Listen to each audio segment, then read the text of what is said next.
pikir Tama. Setelah memikirkannya, dia dengan santai berkata, jika kamu menginginkan sesuatu yang lebih ringan, mengapa tidak makan ala Hong Kong? Jemima berkata tanpa berpikir, oke, aku akan mendengarkanmu. Jadi Tama mengantar Jemima ke pintu masuk toko kelontong Jepang. Ketika dia membuka pintu dan masuk, bel yang tergantung di pintu bergetar dan mengeluarkan suara gemerincing yang membuatnya tertegun di tempat. Menghadapi situasi saat ini, sebuah solusi tiba-tiba muncul di hatinya. Melihat Tama berdiri di depan pintu dengan bingung, Jemima mau tidak mau bertanya, Tuan Renza, ada apa denganmu?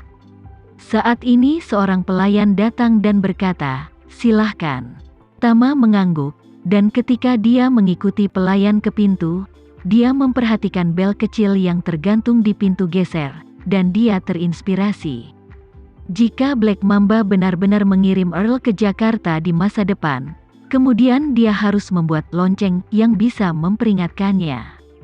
Setelah duduk bersama Jemima, dia mengeluarkan ponselnya dan mengirim pesan ke Alvin, yang awalnya berjualan barang antik di Antique Street, memintanya untuk menemuinya di villa tingkat menengah di pemandian air panas Camp Elsa besok siang. Beberapa waktu lalu, Alvin mulai mengikuti Johan sebagai penasihat militer berkepala anjing, dan dia melakukannya dengan sangat baik. Dia mengatur ulang industri dan personel Johan, dan pendapatan serta manajemennya meningkat pesat.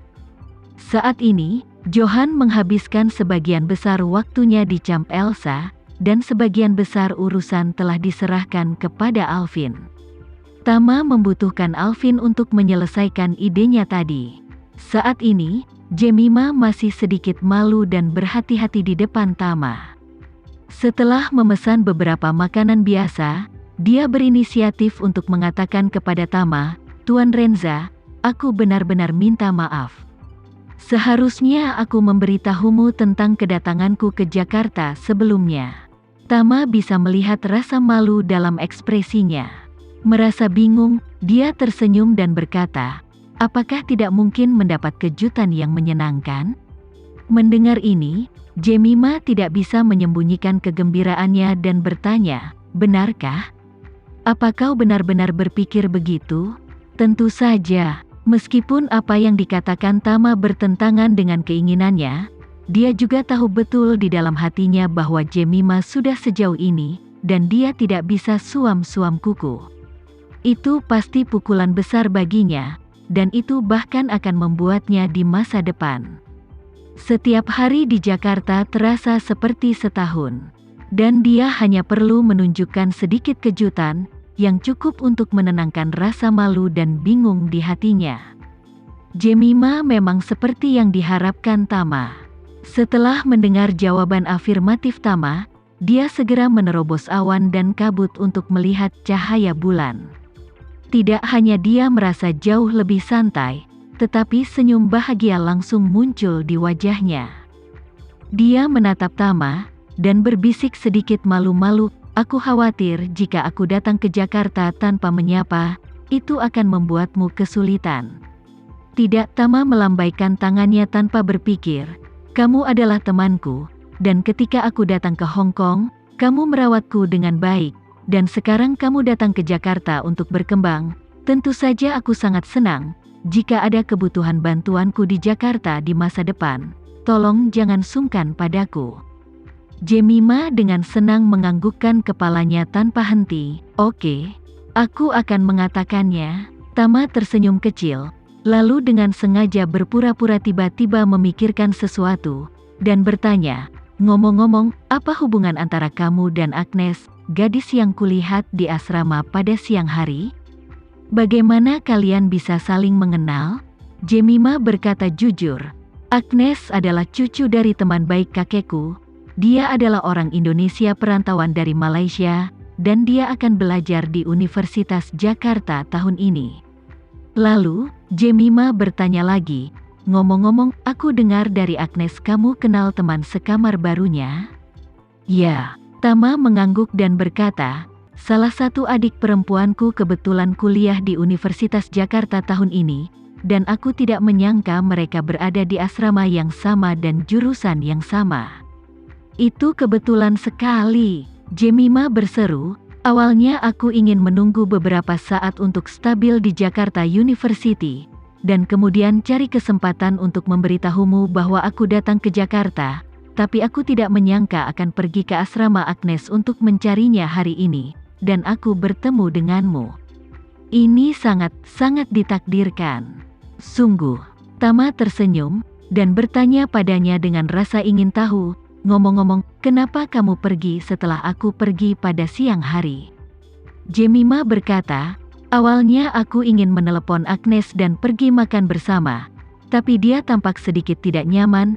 Dia terus mengatakan bahwa dia sakit kepala, dan dia tidak membaik setelah beristirahat di asrama untuk waktu yang lama, jadi aku meminta Lely untuk membawanya kembali. Kemudian, Jemima menjelaskan, Lely adalah pembantu rumah tangga kakek Thomas di Jakarta. Agnes tinggal di villa kakek Thomas, dan Lely merawatnya dalam kehidupan sehari-hari. Tama sedikit terkejut ketika mendengar ini, dan kemudian tiba-tiba menyadari bahwa alasan mengapa Isyana sakit kepala mungkin karena dia telah menyuntikkan terlalu banyak energi spiritual ke otaknya pada siang hari, dan dia telah melakukan terlalu banyak petunjuk psikologis. Alasan mengapa dia memberikan obat itu adalah karena dia merasa sangat aneh ketika melihatnya, dan dia takut ada yang aneh dengannya. Memikirkannya sekarang, untuk seorang gadis berusia 18 tahun, terlalu banyak aura telah disuntikkan ke otaknya, yang pasti menyebabkan kerusakan besar pada tubuhnya. Dan sakit kepala serta rasa tidak nyaman akan berlangsung selama beberapa waktu.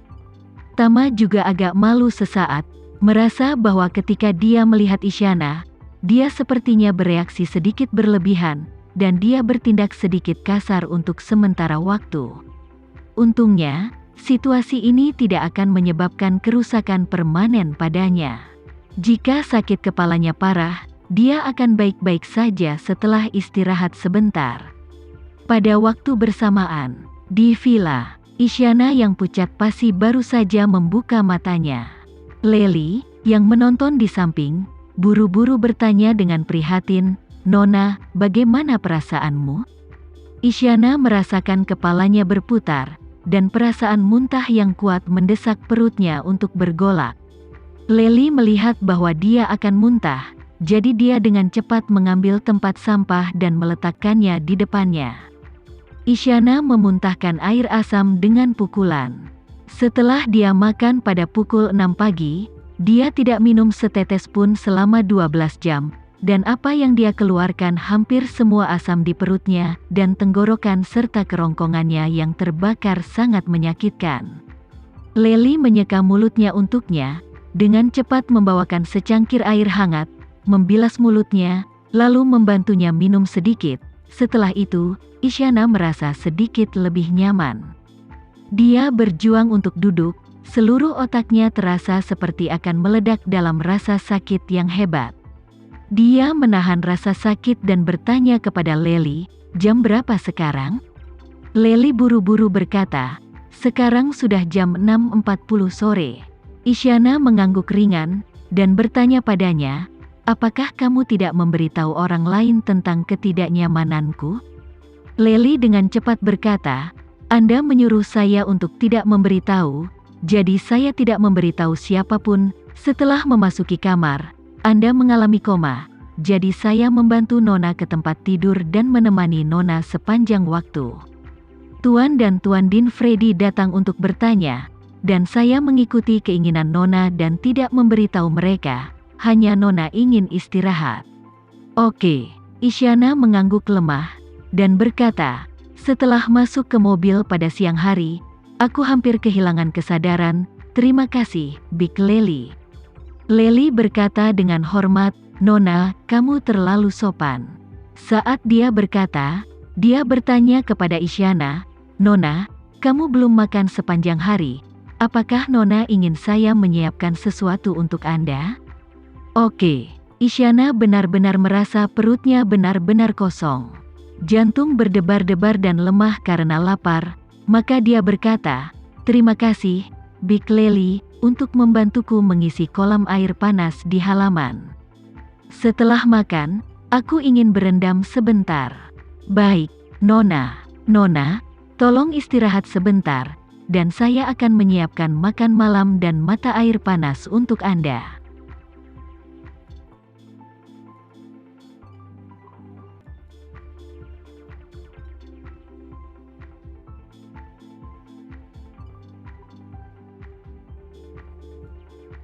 Sekian dulu ya video kali ini, kita lanjutkan lagi videonya di lain waktu. Oh iya, bagaimana menurut kalian? Semoga bisa sedikit menghibur kalian semua. Untuk teman-teman yang baru nonton, jangan lupa subscribe ya, hehehe.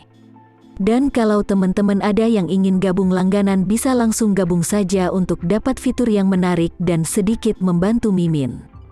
Terima kasih banyak sudah menonton, sampai jumpa lagi, bye.